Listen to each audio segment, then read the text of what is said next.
8h15 sur LCI, c'est l'heure de l'invité politique d'Audrey Crespo-Mara. C'est Luc Ferry aujourd'hui. Bonjour à tous, bonjour Luc Ferry. Bonjour Audrey. Les JO se dérouleront bien à Paris en 2024, mais les Jeux Olympiques, à part le côté Grèce antique, ça vous intéresse pas des masses? Non, c'est pas ça, j'aime beaucoup le sport comme tout le monde, enfin en tout cas certains sports. Je les ai même pratiqués en d'autres temps et ça m'arrive même encore aujourd'hui. C'est pas ça. C'est simplement que les rapports entre le sport et l'argent sont quand même extrêmement problématiques. Et pour aller à l'essentiel, ce qui me désole dans cette affaire, même si je comprends la joie des sportifs sympathiques, c'est pas le sujet, mais ce qui me désole, c'est qu'on va investir en gros 7 milliards d'euros, probablement plus parce qu'à chaque fois on explose les compteurs dans ce type d'opération.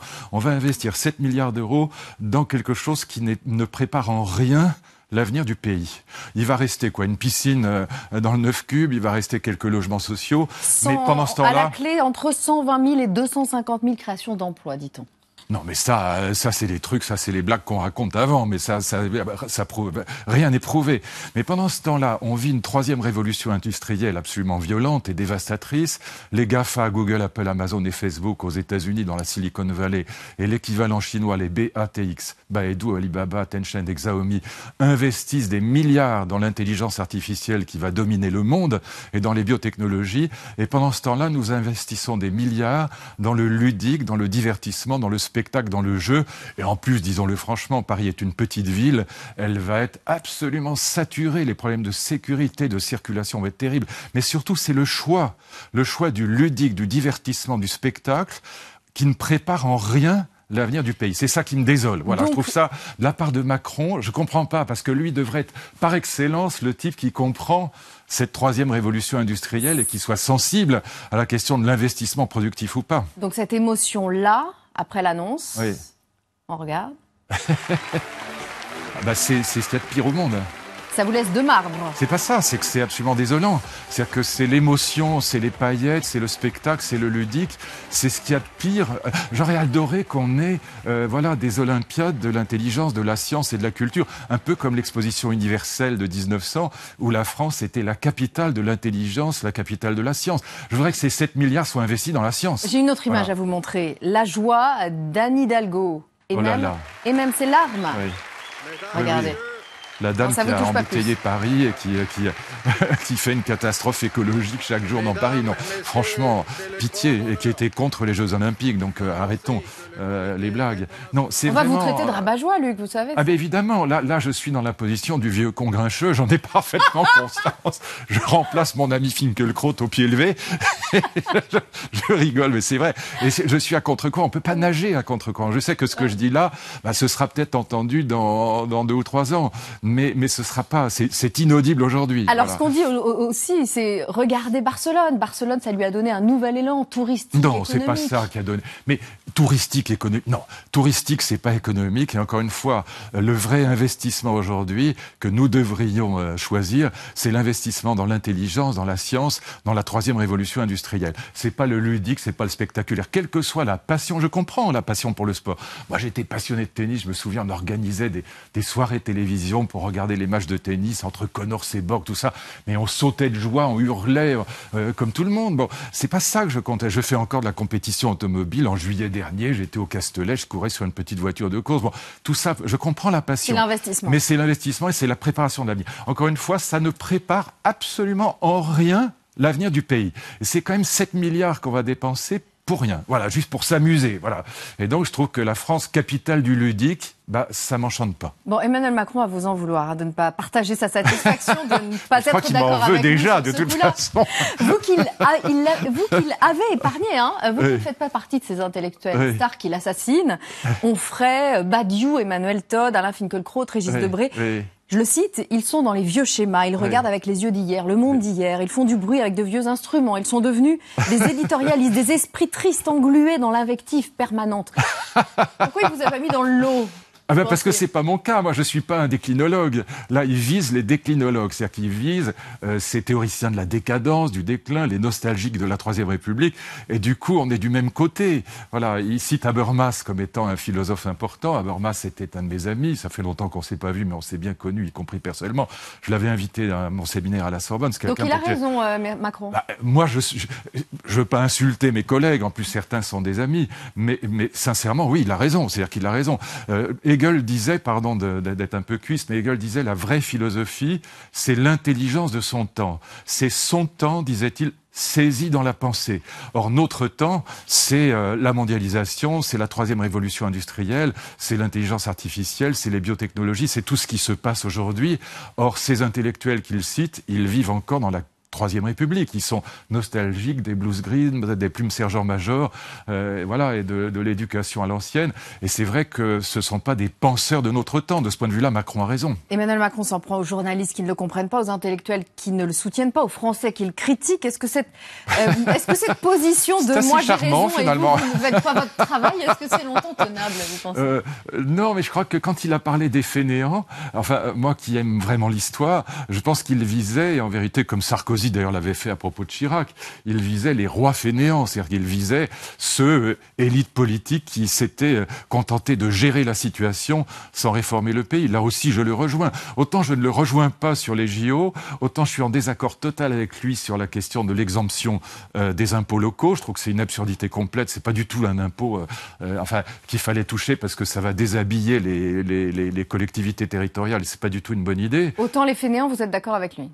Oui, bien sûr. C'est vrai qu'on a connu 3, 4 présidents de la République qui n'ont pas fait le job. Et de ce point de vue-là, il a raison. Et sa réforme du Code du travail, elle va plutôt dans le bon sens. On dit que ces sorties verbales ressemblent à celles des premiers mois de Nicolas Sarkozy, qui, emporté par l'élan de l'élection, n'avait plus de filtre. Est-ce que vous pensez qu'Emmanuel Macron peut prendre le même risque de braquer définitivement une partie de la population qui a même voté pour lui? Oui, c'est probable, parce que la difficulté qu'il a est plus grande encore que celle qu'avait Nicolas Sarkozy, c'est que Macron est un centriste fondamentalement. Donc les gens de gauche le considèrent comme à droite, les gens de droite le considèrent comme à gauche. Et le centrisme, à mon avis, n'est pas viable, sauf, il a une chance extraordinaire, c'est que la droite est morte et la gauche est morte. La gauche de gouvernement. Et au fond, Martinez et Mélenchon sont des faire-valoir de Macron. Donc ça, c'est sa grande chance. Mais néanmoins, c'est le même problème qu'avait Hollande. Il fera une réforme de droite. La réforme du Code du travail est évidemment une réforme de droite. C'est une réforme libérale. Est-ce que vous pensez que Fillon aurait pu aller si loin? Est-ce que la réaction des syndicats n'aurait pas été plus grande, plus forte? Non, c'est pas ça. C'est que, voilà, ce que je vous explique, c'est-à-dire, pardon, je radote parce que je l'avais dit la dernière fois, mais enfin, bon, tout le monde a oublié ça. Mais c'est que ce qui s'est passé en Allemagne, pour moi, est le modèle. La droite peut s'allier avec la gauche peut s'allier avec la droite en période de crise, comme on vit aujourd'hui. Le centre, quand il fait une réforme de droite, il perd à gauche. C'est le cas pour le Code du travail. Quand il fait une réforme de gauche, il perd à droite. Et par conséquent, c'est la peau de chagrin. C'est ce qui est arrivé à Hollande. Et ce que je crains, c'est qu'il arrive la même chose à Macron, sauf qu'il a une chance que Hollande n'avait pas. Encore une fois, c'est que la droite est dans les choux, la gauche de gouvernement est dans les choux. Et par conséquent, aujourd'hui, il n'a pas d'adversaire crédible. Pour l'instant, il n'y a aucun adversaire crédible de Macron. Emmanuel Macron, qui vient de passer 48 heures auprès des sinistrés à Saint-Martin et à Saint-Barthélemy, accompagné par certains de ses ministres. Les critiques qu'il a essuyées sont-elles purement politiciennes ou quelque peu fondées? Oui, ça m'intéresse pas, ça. Écoutez, laissons ça de côté. Donc vous les jugez pas fondées? Cette histoire est dramatique, voilà. Non, mais non. Le gouvernement fait ce qu'il peut. Personne n'est divin, personne n'a la science infuse. On peut toujours faire mieux, mais enfin, ce genre de polémique politicienne, franchement, on peut se les épargner. On est tous dans le même bateau en ce qui concerne Irma. La prochaine arrivée de Laurent Wauquiez à la tête des Républicains vous inspire quoi? Est-ce que vous pourriez voter pour lui? Est-ce que vous le voyez prendre la tête de la droite en 2022? Non, c'est pas. Moi, très franchement, ça ne m'intéresse absolument pas. J'ai rien contre Wauquiez que je connais bien, donc on a des relations amicales. C'est pas le problème. Ça ne m'intéresse absolument pas. Ce que je constate simplement, sans vouloir être désobligeant, mais peut-être que ce sera perçu comme tel, c'est que la droite est décapitée. Les grands leaders de la droite sont morts. C'est-à-dire que Sarkozy, Fillon, Juppé années, ne reprendront pas du service. Bayrou non plus, ne reprendront pas du service. Donc maintenant, c'est aux petits jeunes, si je puis dire, quoi qu'ils aient des cheveux blancs déjà, de s'organiser. Bon, on verra lequel sort du chapeau de l'ex-UMP, de DLR. Mais franchement, pour l'instant, aucun d'entre eux n'est vraiment un leader naturel comme pouvait l'être Sarkozy en 2007, par exemple, ou comme pouvait l'être Chirac, ou comme pouvait l'être Giscard en son temps. Donc on n'a pas l'équivalence, ce qui est une grande chance pour Macron, parce qu'il n'a pas d'adversaire crédible. Donc je crois que Macron, s'il ne fait pas de bêtises énormes, honnêtement, si je devais parier, il est là pour 10 ans. Ah, 10 ans. Ah oui, je Vous le voyez réélu dans 5 ans. Ah oui, parce que la droite et la gauche... Regardez, Valls a quitté le PS, Hamon a quitté le PS. Depuis que les électeurs socialistes ont fait la connerie majeure de voter pour Hamon et de renvoyer Valls dehors, ils sont... le parti socialiste est mort pour l'instant. Et la droite n'est pas tellement mieux.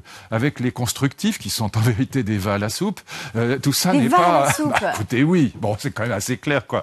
Donc il faut dire les choses comme elles sont. Et donc la droite, à cause des constructifs, elle est complètement dans les choux. En plus, elle n'a pas de leader naturel. La gauche de gouvernement, elle n'existe même plus. Il n'y a même pas un seul type qui se présente. Bon, et donc Macron, oui, il a un boulevard devant lui. S'il ne fait pas de bêtises, il est là pour 10 ans. Et alors, en cette période de rentrée scolaire, Luc, vous publiez La plus belle histoire de l'école chez Robert Laffont. Avec Alain Boissineau, quand même. Avec Alain Boissineau. Fait un travail formidable, pardon de le... À ce sujet, l'école 2017 façon Blanquer, oui. vous satisfait mieux que l'école façon Najat Vallaud-Belkacem? Blanquer est un type très bien. Les réformes qu'il met en place sont absolument excellentes. La fin des portables dans les collèges, c'est la dernière mesure annoncée. Pourquoi pas? Alors, à mon avis, il faut faire attention. Sur le fond, je suis entièrement d'accord avec ça, évidemment. Mais il faut faire attention qu'il faut toujours, réfléchir à ce qu'on peut appliquer réellement dans le monde sublunaire. C'est-à-dire qu'après, il ne faut pas être mis en difficulté par une révolte des gamins qui arrivent quand même avec les portables et puis on ne sait pas trop quoi faire parce qu'on n'a pas l'autorité. Bon, et les parents qui ne soutiennent pas forcément cette décision. Voilà, parce que les parents aiment bien que les petits, quand ils sortent de l'école, ils aient des portables pour appeler. Donc peut-être qu'il faut trouver une solution intermédiaire. Mais ce n'est pas l'essentiel. Ces dédoublements de CP, c'était mon grand projet quand j'étais ministre. Je suis absolument ravi qu'ils le mettent en place. Et globalement, sur tous les sujets où il revient sur les bêtises qui ont été faites dans les 3 dernières années, il a évidemment raison. Alors, dans votre livre, vous racontez l'histoire de l'école et de l'enseignement depuis l'Antiquité, parce qu'apparemment, ce n'est ni Charlemagne, ni Jules Ferry, ni même Luc Ferry qui a eu cette idée folle un jour d'inventer l'école.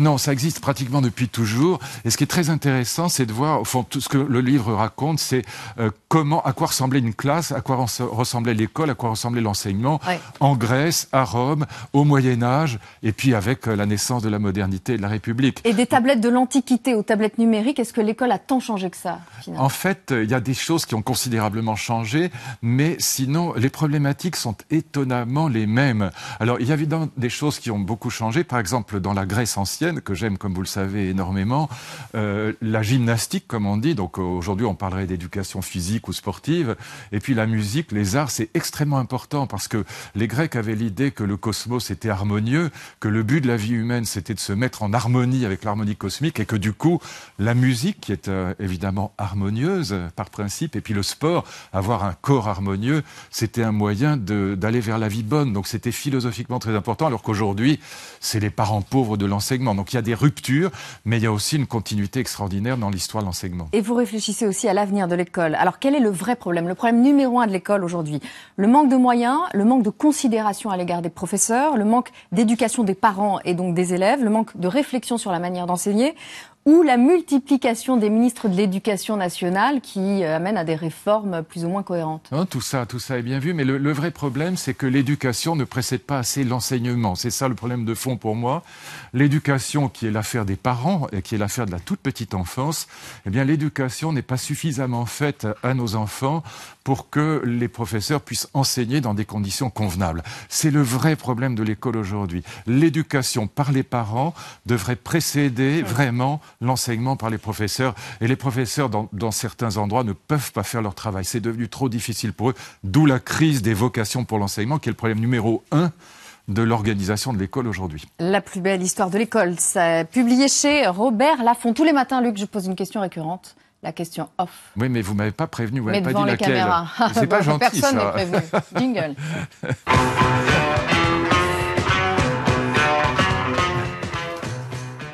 C'est off, hein, entre nous. Oui, c'est ça, tu parles.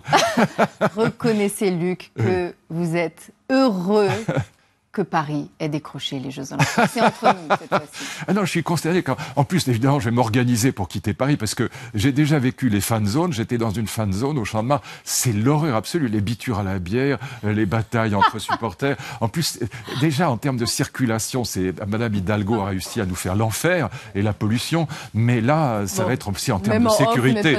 Non, ça va être une... Non, mais c'est pas mon point fondamental. Mais même sur ça, ça va être une atrocité. Je quitterai évidemment Paris pendant 15 jours. Merci beaucoup, Luc. La suite de la matinale avec Pascal. L'info en 5 minutes.